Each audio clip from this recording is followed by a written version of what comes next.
on time, the stars, and the sky watches. Okay, so those are three essential elements, so let's keep going.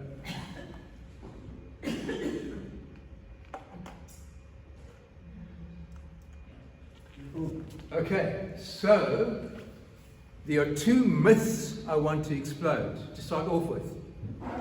The first one is that ignorant ancient people, they were not ignorant. They were not ignorant and they were not unintelligent. They were just like us humans, cognitively and affectively, in other words, emotionally. They could create useful artifacts, livable environments. They used the resources which they had and what they knew about the world where they lived. It's true to say that in the past, and it's obviously still true for some people, but in the past, life was quite often difficult and hard for the common people. Now, those two pictures you see there, real people. Those are not artists' imaginings, those are real people, reconstructions. On the left-hand side, or say right-hand side over here, we've got King Tut. That is what King Tut looked like. And that lady on the left, she died between the ages of 25 and 35, as far as we know. She's a real person. The headdress is a bit speculative, but the necklace is probably authentic.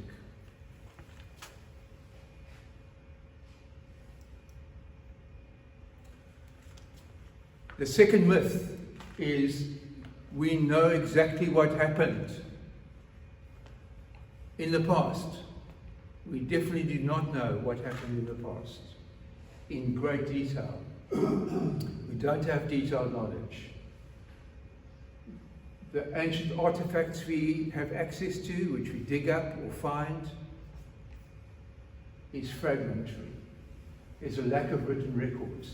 So we try our best to fill in the gaps and tell a reasonable story that makes sense. Good news is, generally what we know is increasing via research. So our stories are getting better. Okay, calendars, they're very prosaic things. The calendar is useful. In other words, it helps us to solve problems. It's usable. In other words, it's easy to use. It will work in paper format, it will work on the laptop, it will work on a cell phone. It allows us to record, to plan and manage events which are important to us and which are embedded in time. You don't have to be a rocket scientist to use a calendar. The ancient Egyptians had calendars, 3. They gave us the first modern solar civil calendar. So what solar means will become clear later, and what civil means will become clear later. We're going to learn about these calendars. They didn't just stop there. You know, the Egyptians were not people who just rested on their laurels. They also invented hours. They couldn't invent minutes and seconds for us because they didn't have the technology to allow them to do that. If they had had that, they would have done it. This story I'm going to tell you is about 5,000 years old.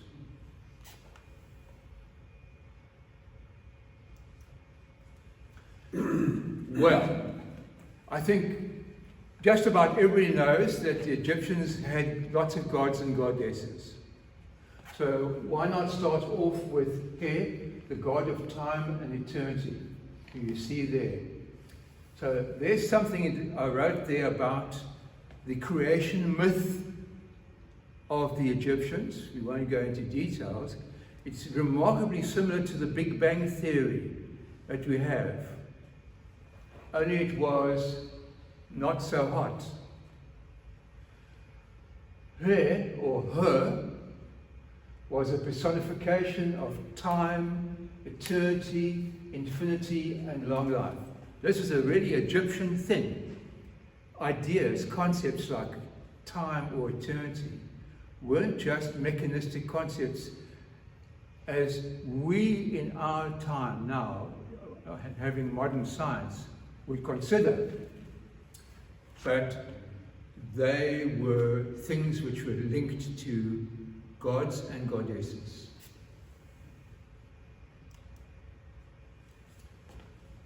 So I thought what we got is a small social group.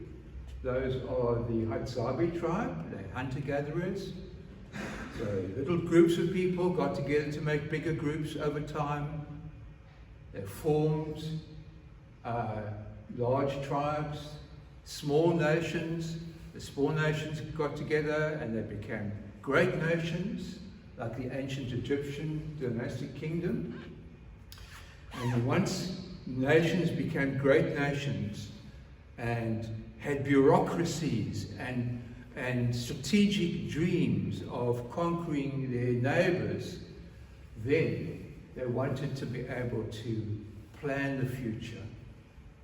Imagine what could be in the future. And planning and imagining is no good unless you learn from the lessons of the past. Learn from the better remembered past is what you need.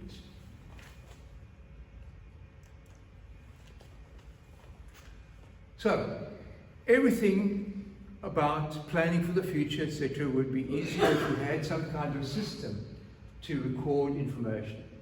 Now, the ancient Egyptians were very time-conscious people.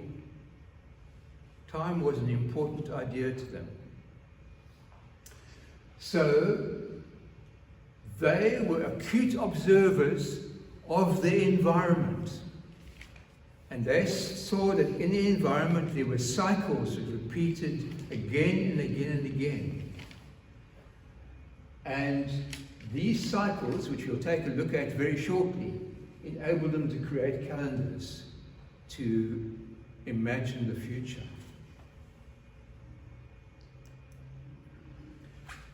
So, the daytime had sunrises, the sun went across the sky, the length of the day depends on the seasons, the sunsets gave way to nighttime. That's the cycle. And the night, its length depended on the seasons. And of course, standing in the dark, because they didn't have street lights, looking up, you'd see the large, bright moon, which rose in the east and which waxed and waned in the night sky. From new moon, which actually is no moon.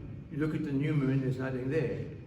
New moon, no moon, to new moon, taking 29 and a half days approximately. By the way, the moon spends almost as much time in the day sky as in the night sky. And we moderns, in this picture on the right-hand side, distinguish 8 phases in the lunar cycle. That lunar cycle is executed in a 29.5-day period.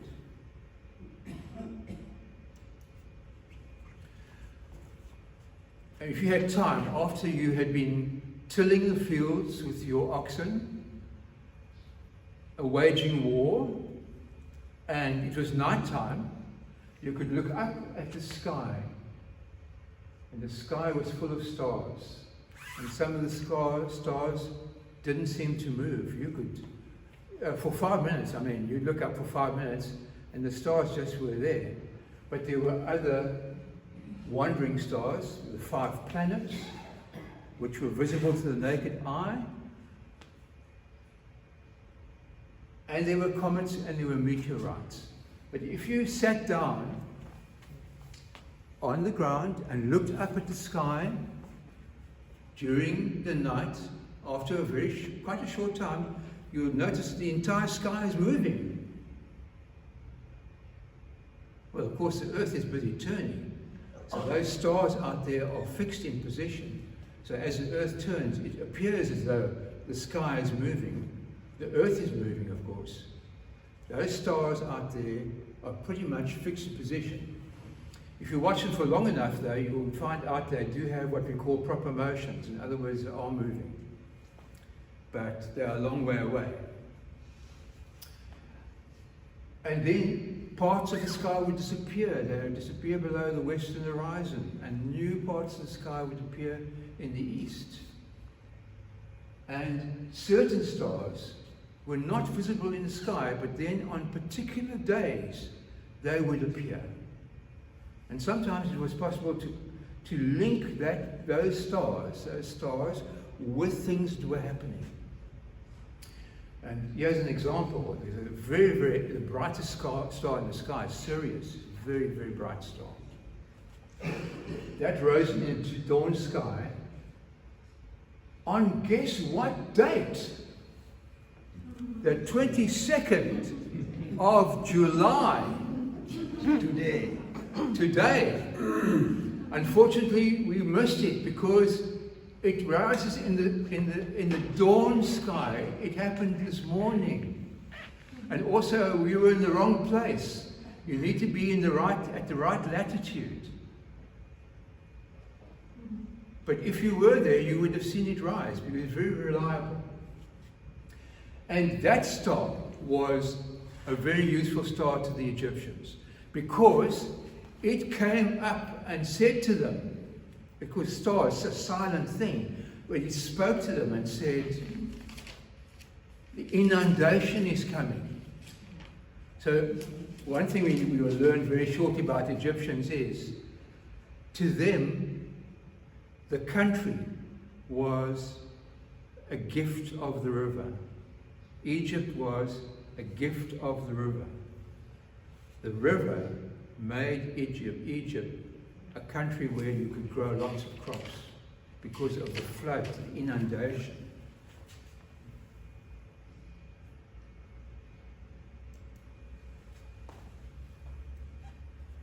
And that event, the event of the rising of the Nile overflowing, covering the ground with water on the floodplain. For them, they had 3 seasons.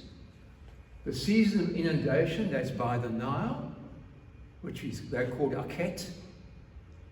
I think the A and the E are probably a bit speculative because with hieroglyphics it's a bit difficult with the vowels. The vowels are just not there, so you just got to fill in the gaps a bit. The season of growth, Peret, and the season of harvest, Shemu. 3 seasons. For them, those 3 seasons, plus a few extra days, were the year. Renpit, I'm just going to say Renpit. The Renpit, I'm not sure what I would fill in between R and N and P and T, but Renpit sounds okay to me. The sun moved in the eye and the sky in a cyclical and repetitive manner, year after year. So, here is some data. This is what we see as being the seasons, the modern seasons. So there are 4 of them. And you can see the dates that are associated with them. And these are the dates which are associated with the 3 Egyptian seasons, Akhet, Peret, and Shemu. And you can see they're a bit different from what's at the top of the page. So here we've got cycles which can give us good information about things that we could use for a calendar. Day follows day, again and again. Seasons followed season, again and again. Year followed year, a year and again and again. Some cycles, like the length of daytime and the seasons, were connected, causally connected together. The ancient Egyptians were able to count everything, count all the cycles. And then, I wonder if you thought about this. In the natural world, you don't have weeks and months. I mean, a day is a thing which, there you are, here's a day, here's a night, here's a whole year, because we're back to square one at the end of the year. But humans invented useful cycles like weeks and months, and later on, hours. Hours in ancient time. The hours were invented by the Egyptians in ancient times. But minutes and seconds, and I put there the word practical, in other words, able to be measured, to be used to measure the passage of time. That only followed much later.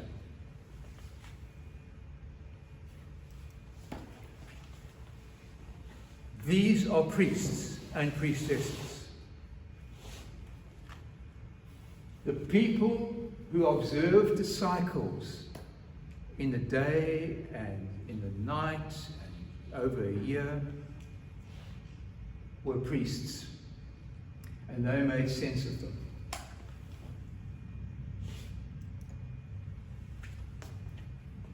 Yep, and there were various classes of priests, but the ones that actually did the astronomical work were called our priests. But not O-U-R, like belonging to us, our priests or your priests, but time. Why, I don't know. But they were the astronomers of ancient Egypt. And not only did they look up at the sky in the day and in the night, especially at the night, but they also kept the calendar. And here's the thing. Have you ever felt when you got up in the morning that today is not going to be a good day? So the Egyptians had that. Some days were lucky and others were unlucky.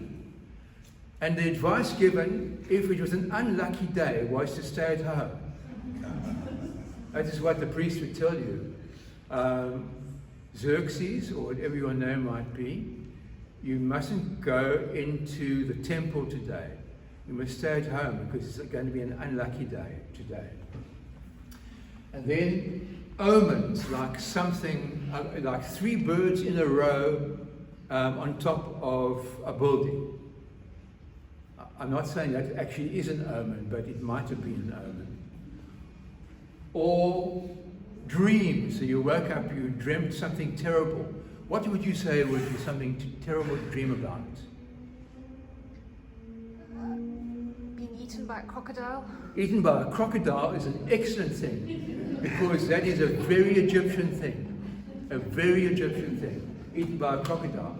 So those all had meanings. So you'd go to the our priests and they would explain to you, probably after the exchange of some money, whatever passed for money, some kind of medium of exchange, they'd tell you about what was happening in your life and how you could fix it. And good thing, priests were male and female. So I know and you know that there are things called priestesses. So I thought, let's just have a generic name for those people. Priest.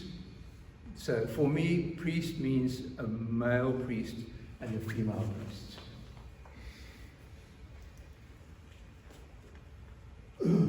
And these astronomers looked up into the sky. The watchers, they were the watchers of the sky. Now, you see this thing here? This does help me a bit. This is high technology. The Egyptians would have been astonished to see this. They didn't have that. So these priests did all the observations with their naked eyes. And the sky was very dark. No, as I said earlier, no street lamps. They had no telescopes to magnify things up in the sky. They had no spectacles to correct their vision if they were a bit short-sighted. But that didn't stop them There was no nighttime light pollution. That's a great thing. Here outside, you've got street lights. Where they lived, you had fires inside the houses and maybe lamps. But that was it. There were no street lights. So viewing stars was a very easy thing to do, and you got excellent results from your survey of the heavenly realm because of the lack of light pollution. Now remember, we people are very rational. If we, for example, switch on the light switch, the light switch turns on the light. So we don't think there's actually a God inside the place where the switch is that does something magical to make the light come on. We have a lot of physics and chemistry and stuff behind us. So the way we see reality is a very mechanistic, scientific way. The ancient Egyptians did not have any of that. So the way they saw things was coloured by their strong belief in gods and goddesses and the supernatural. That's how those were the tools they used to interpret things that happened around them. And besides the fact of gods and goddesses, there are all kinds of myths associated with those gods and goddesses. So these our priests wrote down what they saw on papyrus or whatever. And they were also able to draw pictures and diagrams of various kinds to capture the knowledge.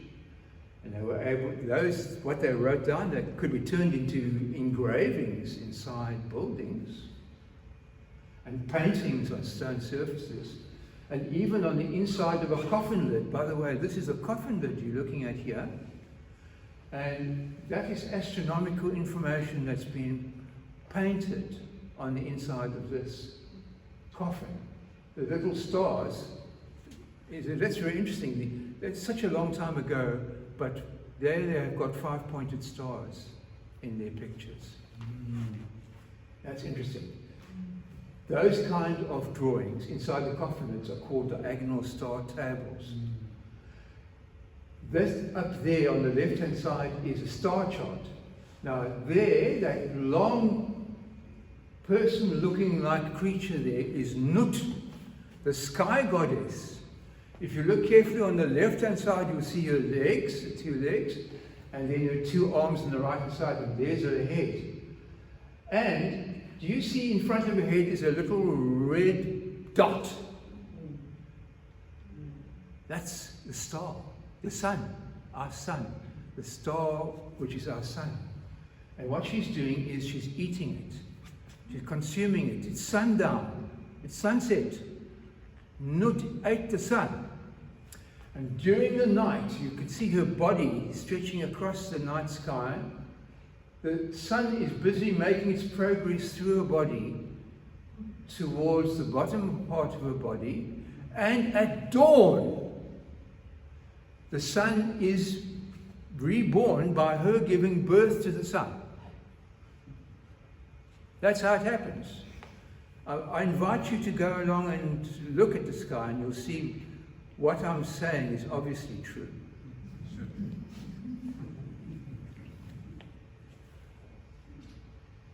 Also, you'll find, why in the coffin? Why in the coffin? So here's the thing. When people died, luckily they have souls. And so those souls, after a life given to toil and difficulty and trouble, and joy, of course, as well, joy, happiness, and sadness, it's got to go somewhere to rest. And it must go up into the sky and become part of the cosmos. So if you paint that inside the coffin, if the person that you pop in there and close the lid on has some education, they will know and they can interpret the star chart to know where to go to get to the sky, and to relax in a life of joy in the heavens thereafter.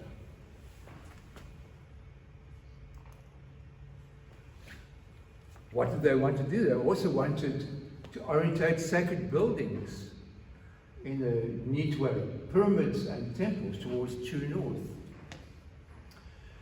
That was very useful as well, because north is where the pharaohs went when they died. And they would go up into the sky as well, and they would become living stars in the sky.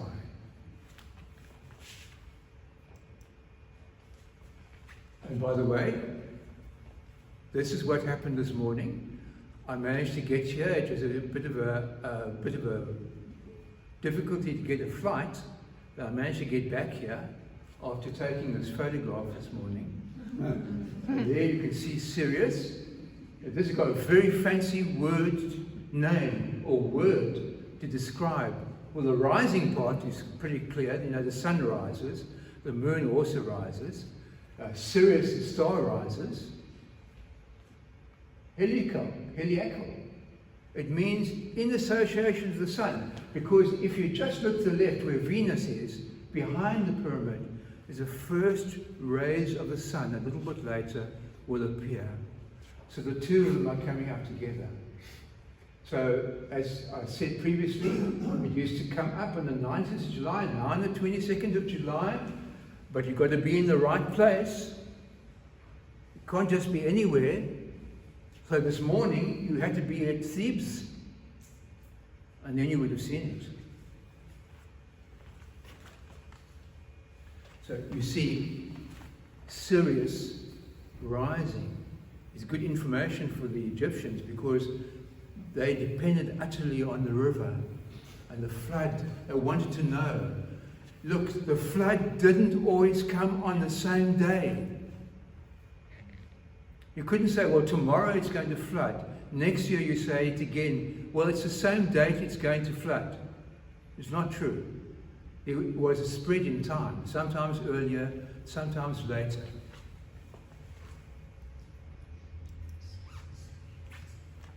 So, after all of this talking, we eventually get to a calendar. Our first calendar, the lunar calendar, not the loony calendar, the lunar calendar, moon calendar. I guess there's something about the moon. I can't tell you. Now tell me, why did you guys decide to choose the behavior of the moon to structure your calendar? Well, we actually, it's something like, well, you know, we like looking at the moon, it's very pretty. So, and we see it's got a very, very regular behavior with this lunar cycle. So we decided to choose the moon. Later on they discovered, oh boy, choosing the moon is not such a good idea. And then they changed their minds again. But to start off with, they chose the moon. This was about the invention of the lunar calendar. Took place about 3000 BCE. So now I'm going to ask this gentleman here on the end. BCE, what does that mean? Okay, have you heard of BC? Okay, make it an easy one. BC? For common area. Very good. That is because not everybody's a Christian who's living in the world. So BCE is a kind of a non-religious way of saying. It's the same years, but said in a way which was more sensitive, maybe. Maybe you could say it's sensitive. So, they had sat on the sands with their back against the pyramid, looking up at the sky and watching the moon. Day, or I'd say night after night after, maybe also during the days. So the lunar calendar year ended up being 354 days long, which unfortunately is not as long as the solar calendar, the solar year, 365 and a bit days. So there were 12 lunar months.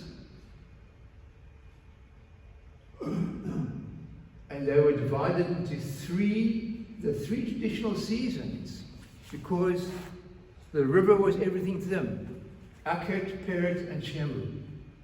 So that was preserved in the structure of the lunar month.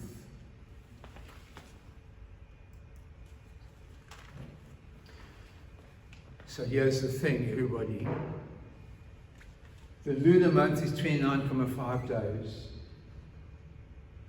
It's not an even fraction of the length of the solar year.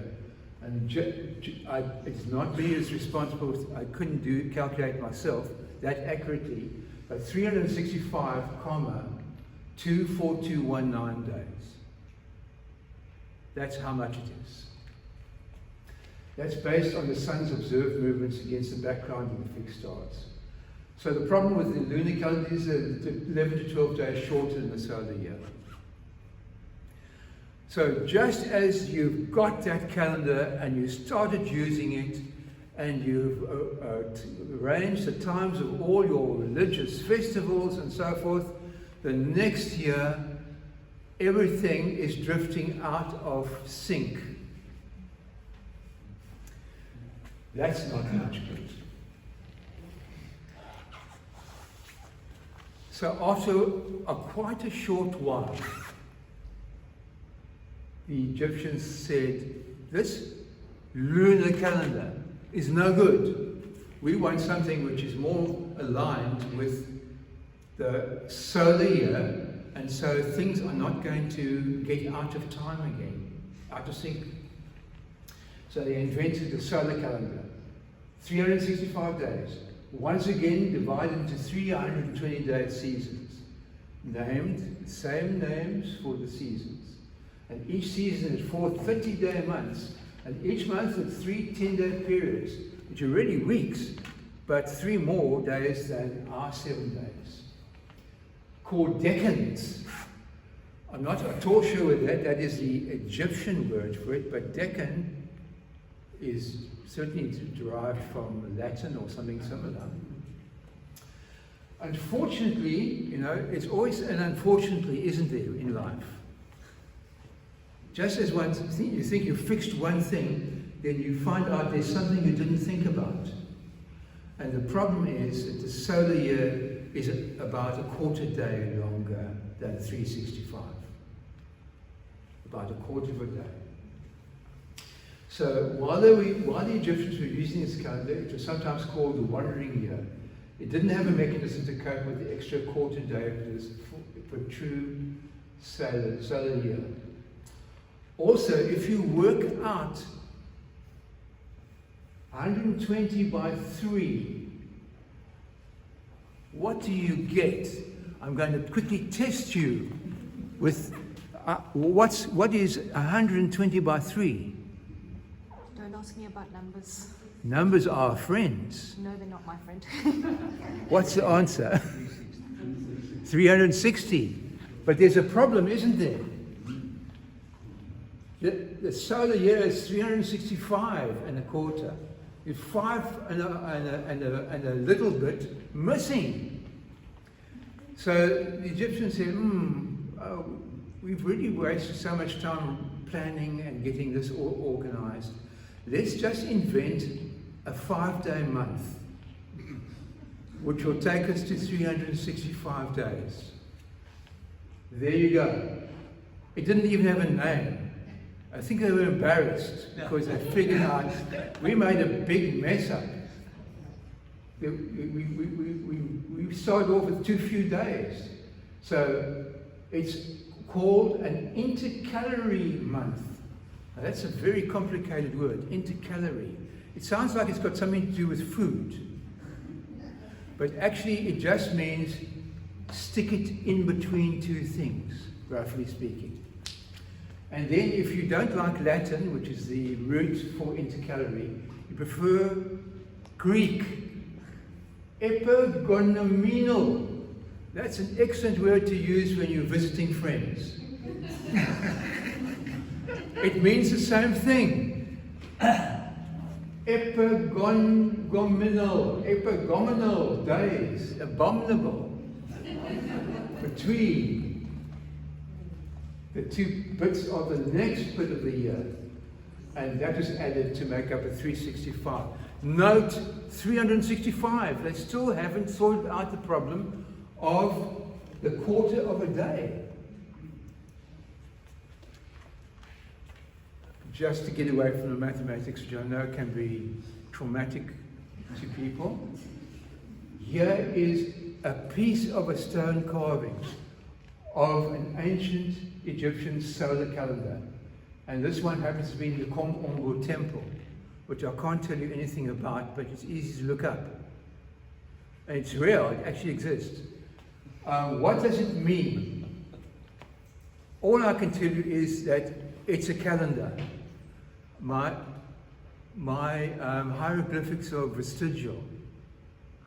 Do you know what vestigial means? It's almost not there. That's what it means, vestigial. Almost not there.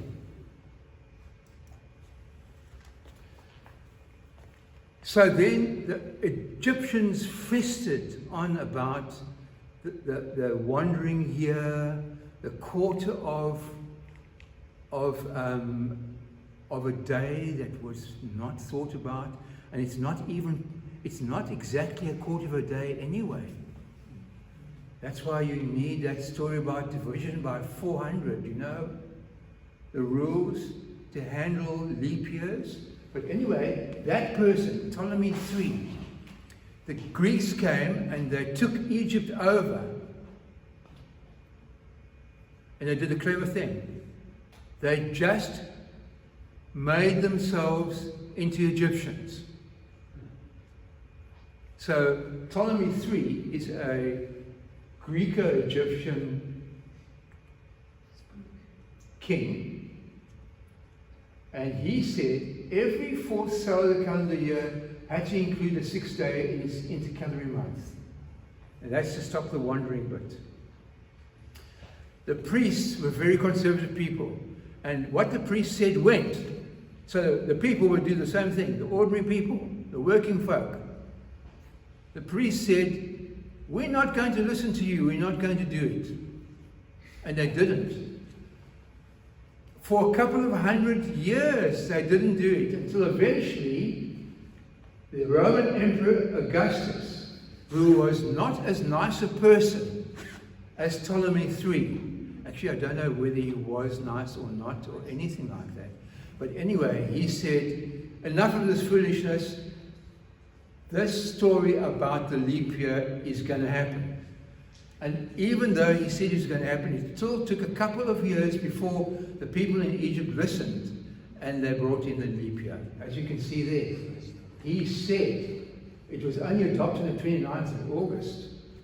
So he said, either on the 26th or the 25th BCE, that there was going to be a leap year. It still took 2 or 3 years for it to happen.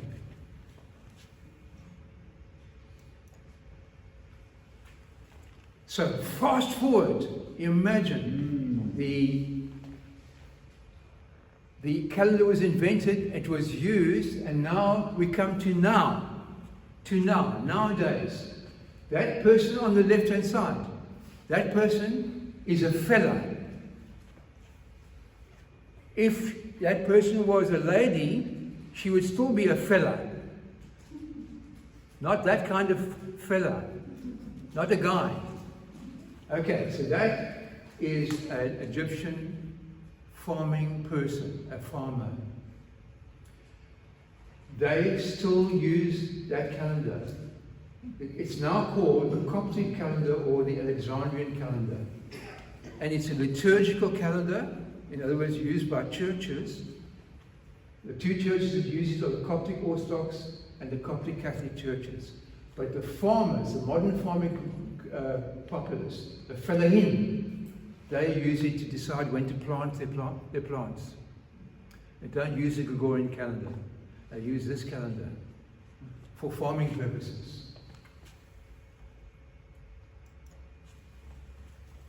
Okay, am I allowed to stand here for a moment? This way? Just like that, and further back, further back. That's perfect positioning. So now, you have learned two important things. You have learned about the lunar calendar, which was a big mess up, and you have learned about the solar calendar. By the way, it's a solar civil calendar. A civil calendar, like a Gregorian calendar in South Africa, is the calendar which is used by the government and blah, blah, blah, blah, and business people and so forth, and also mostly by ordinary people. They also use that calendar to organize their lives. It's civil in the sense of governmental. Okay, now you know something. You knew lots before, but now you know a little bit extra. Okay, now, how about this? Not content with calendars, the Egyptians decided to turn their hands to inventing hours. Okay, so on the left-hand side over there, what do you think you're looking at? A sundial, indeed. And what is a fancy word for the pole? Clue, it's on the slide. Gnomon. Gnomon. I never know to say gnomon or gnomon, but anyway, gnomon sounds nice. So that's a gnomon. And then little stones are supposed to indicate when whatever has passed by from one to the next. And the sun conveniently goes across the sky and the shadow moves. So they use sundials, like you see there. They also use this fancy looking thing here. This is called a shadow clock. The advantage of the shadow clock, it makes a long shadow, and it's got this long piece which is really, even if the sun is over here, you're still going to get a nice wide shadow. If the sun's over here, you've got a nice wide shadow. And if the sun's over here, you get a nice wide shadow. So it's going to show you on that long piece on the ground there what hour it is, even as the sun moves across the sky like this. So that's a shadow clock. An obelisk is just a fancy word for a big sundial. Like it's just a big sundial compared to a little sundial. So all done with shadows. And this idea of using these sundials and hours, that took place during the New Kingdom period, 1550 BCE to 1069 BCE. That's when hours were invented. Now, you think hours are simple, hey? Hours are just hours, eh? Nowadays, every hour is as good as any other hour. They're all the same. If you were to take an hour out of your pocket and put it here in your hand, and take another hour out of your pocket and then open your hands, those 2 hours would look just the same. They'd both be 60 minutes long. No problem at all. Unfortunately, that wasn't the case to start off with. So we see now the Egyptians made a bit of a mess up with the lunar calendar. Then they got the solar calendar, and there was a problem with the quarter of a day. And now they have got 12 hours in a day, 10 hours in a day, plus a bonus hour for sunset, a bonus hour for sunrise, 12 hours.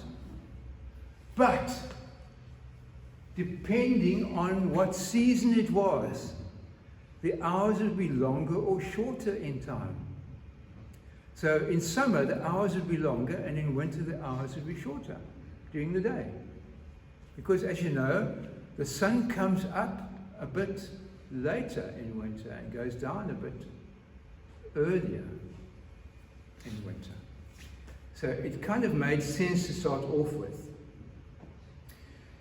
So, you know, you've always got to, if you want to talk about a thing, you must always have a name for it, don't you think so? I mean, if you want to talk about a motor car, there's no sense in beating around the bush. It's called a motor car, and that's its name. So here you've got these hours that are shorter and longer, etc. And they were called seasonal or temporal hours. That's their name. To distinguish from the regular hours, each hour being exactly the same. So, and of course everybody says, just you tell me why there are 12 hours in a day. Why not 10 hours?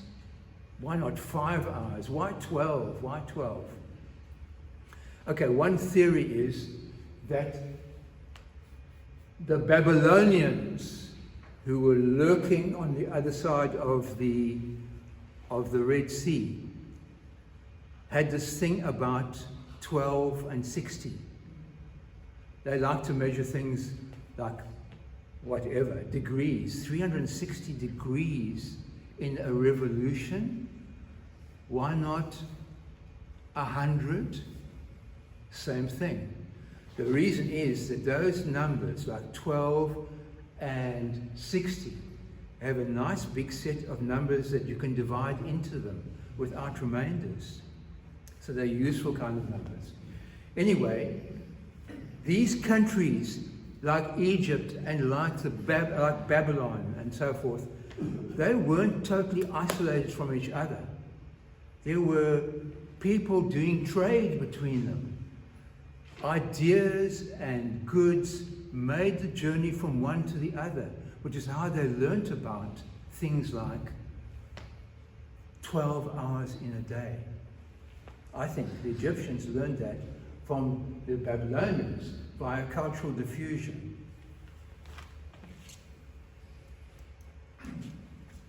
So, here's the thing, everybody.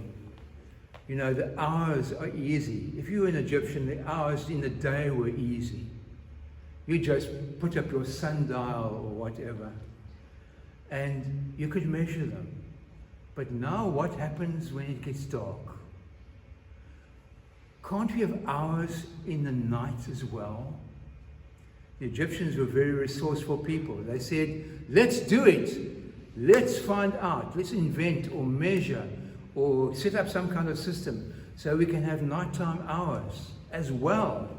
And we had 12 hours during the day, so what do you think we should have at night?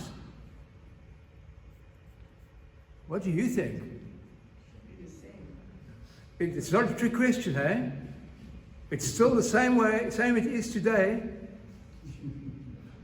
How many hours in a day? 24 hours, it's still the same. The Egyptians said, let's do it. Let's have 12 hours in the night as well. But how are we going to actually find out when 1 hour in the dark stops and another hour starts? This is a real problem. Enter the maquette and the bay. So there's a maquette. Can you see that maquette? Okay, what it is a thing you hold like this, and it's got a string with a plumb bob. And so the maquette is very useful for getting a vertical line going down, getting levels. And the bay, what you did is you cut off a palm branch, and you cut off more of the branch, so you've got a piece about so long. Then you cut a slot in it like this, and this can be used to sight with, so you can see, get everything neatly lined up by looking into the slot. So the maquette and the bay were used in surveying and also in astronomy. And this is what the smart Egyptians did. You got two people, each of them had a maquette, and then they had bays as well, and then they lined themselves up so that a polar star, a star that is close to the North Pole, is behind one of them.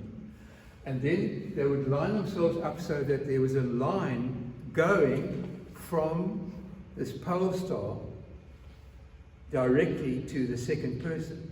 But then you've got a little segment from the north going towards the south. There's a line segment. And then you could sit down and spend the night watching this line, this string. and looking up in the sky and watching the stars traveling through the cosmos above you, across the sky. And then they would look, what they did was to look for 12 suitable bright stars out of 36 stars that they'd identified, traveling across this line that they'd set up during the night, and use them to figure out night hours. So I sat down and I read this, I thought to myself, that sounds interesting, but how on earth could you tell which was the right star, and how could you actually make a record of what was going on? And I searched and no one has written anything about that. So this is my idea. My idea is they simply had oil lamps so they could have light to write down the stars they chose. And then they must have had some kind of time-keeping device to measure the passage of time. Well, the sundial certainly wouldn't do it. That won't work. But there is another device that could have worked, and this is the clepsydra. It means water thief, otherwise known as a water clock. It's a clock which you fill with water, and it's got a little hole, and the water, and it's got sloping sides, and it's got inside, it's got graduations that you could say, even graduations, 1 hour, 2 hours, 3 hours, 4 hours, and the water comes out the hole over time. And then you can actually measure the passage of, say, an hour, when an hour's worth of water had gone from one line to the next inside the water clock. And because you had a lamp with you, you could see what was going on. Me, I think that's what they did. That's why I wrote that stuff in red. But no one could tell me. So that's just what I think. I could be wrong. So we don't know how they chose the exact transit times for the stars that crossed this line, to say this is 2 o'clock in the morning or 3 o'clock in the morning. But me, I think it is a water clock that they used to figure out when is when, and they used that information so that you could just go walking about at night, and if you knew the stars well, you could look and watch and see a particular star crossing a kind of a line in your mind above your head, and you'd say, oh, it's 9 o'clock. And then you walk a little bit further and look around, and now you see another star moving across this imaginary line to the north, and you say, okay, it's now 10 o'clock. That work's all been done for you, but if you know in your mind where the stars are, you can tell, using the sky as a clock, what the time is, even in the dark. Then you don't need any lamps or anything like that. So anyway, some things we know and some things we don't know, but what we see up there has been written about, and it's a really clever way of doing things. Okay, so eventually someone got upset by the fact that all of these hours are of differing lengths in different seasons. Wouldn't it be much easier if all the hours were the same length throughout the year? So this guy here, Hipparchus of Nicaea, who was working in Alexandria, and Alexandria at that time was an enormous hotbed of scientific, literary and engineering research. It had a great library, for example, which had a very significant portion of everything that human beings knew in the library. The great library at Alexandria. So this guy worked out equinoctial hours using the equinox. So he solved that problem about the differing hours and the seasons. And eventually somebody in the government adopted this scheme of, and of course you could also put that technology, that idea of the right the right times for the hours in the dark into water clocks. So eventually somebody in government said, let's make it official. Let's make all the day and night hours the same length, equinoctial hours. Same durations throughout the year. And then the modern 24-hour day was born. And guess what? No one can tell anybody who made the decisions or exactly when. We don't know. We've not found any records yet. Maybe some incredible discovery we made, someone digging in the sand. But as I stand here now, no one knows. No one knows. By the way, that's a water clock, clepsydra. This is the first one found in Egypt. It was smashed to pieces and it was put together very neatly. And I would like to draw your attention to something astonishing. Are you ready? Are you ready for the astonishment? I'm terrible because I wander about all over the place.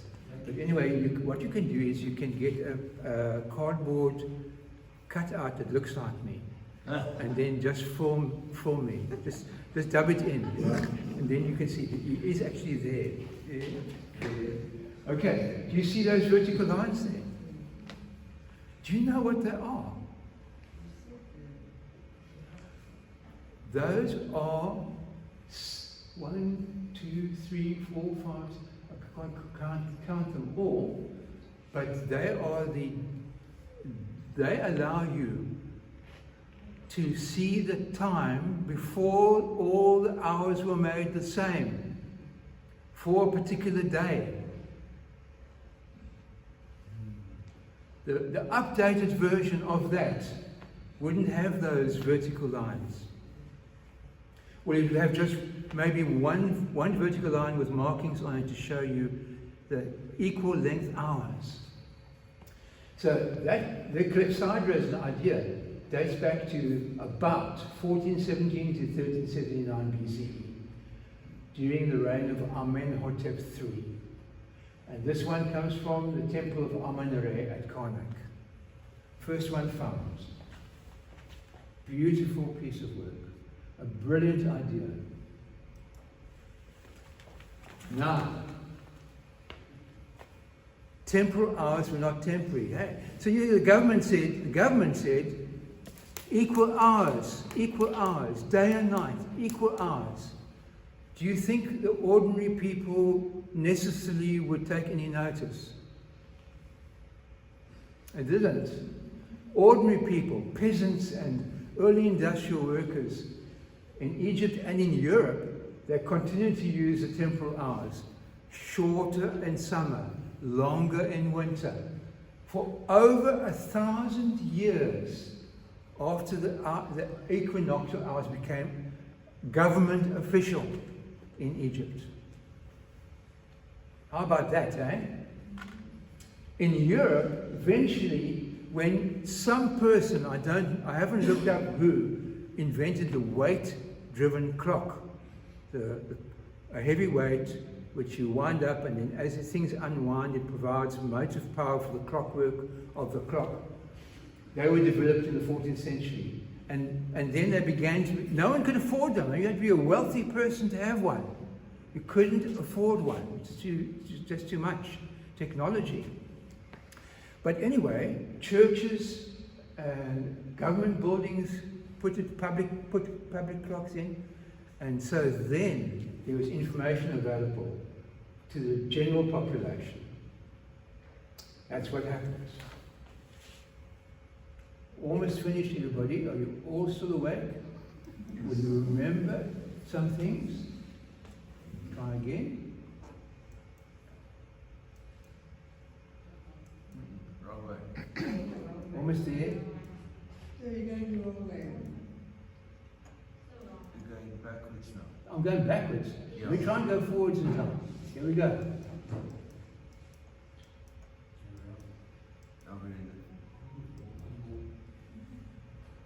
Yes?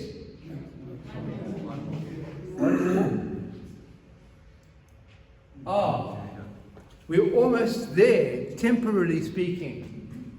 This person, Claudius Ptolemaeus, doesn't look like a happy person to me. Oh, look at him. Anyway, there's when he lived.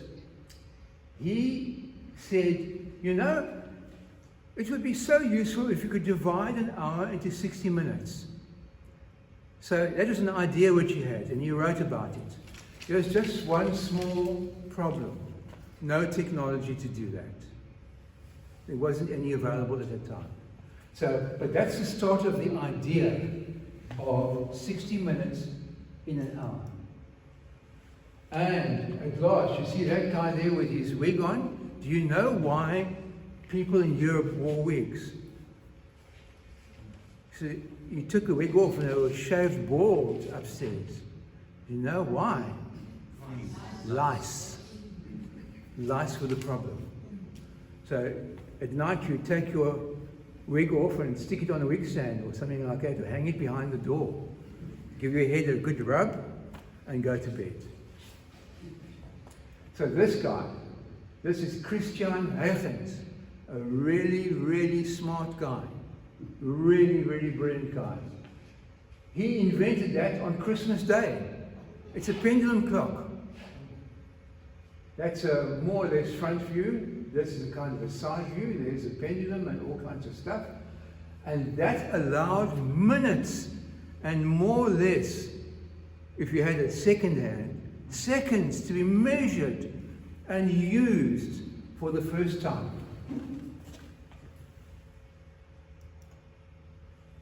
So that brings me to my calendrical excursion. It's come to the end. And I'd like to say thank you to ancient Egypt. This is just this picture means nothing particularly. I liked it. It's a pretty picture. So I put it there. So it doesn't actually tell a story except that there were fish in the Nile and ducks. And these people, some of them had weird heads, animal heads, because they were gods, etc. And these other people look pretty ordinary. There's a bird and a dog. Okay, but I would like to say something to you. The Coptic people, who now have lost their language, Coptic, used to speak what Egyptian as a language evolved into. You know, in English, for example, you've got Old English, which is very difficult to understand if you read it, and Middle English, and then our modern English. So Coptic was modern Egyptian. It is modern Egyptian. And you see that word there? Ayote means thank you in Coptic. Ayote. To Kemet, Kemet means black land. It was what Egypt's name was. Black land because of the silt, the black silt, which the river deposited on the floodplains to grow fantastic crops of food, of grains, etc. Kemet. So I'm saying thank you to Egypt for pioneering the first modern solar civil calendar. That's a big thing. And a big ayote for giving us the equal length hour and a 24-hour day.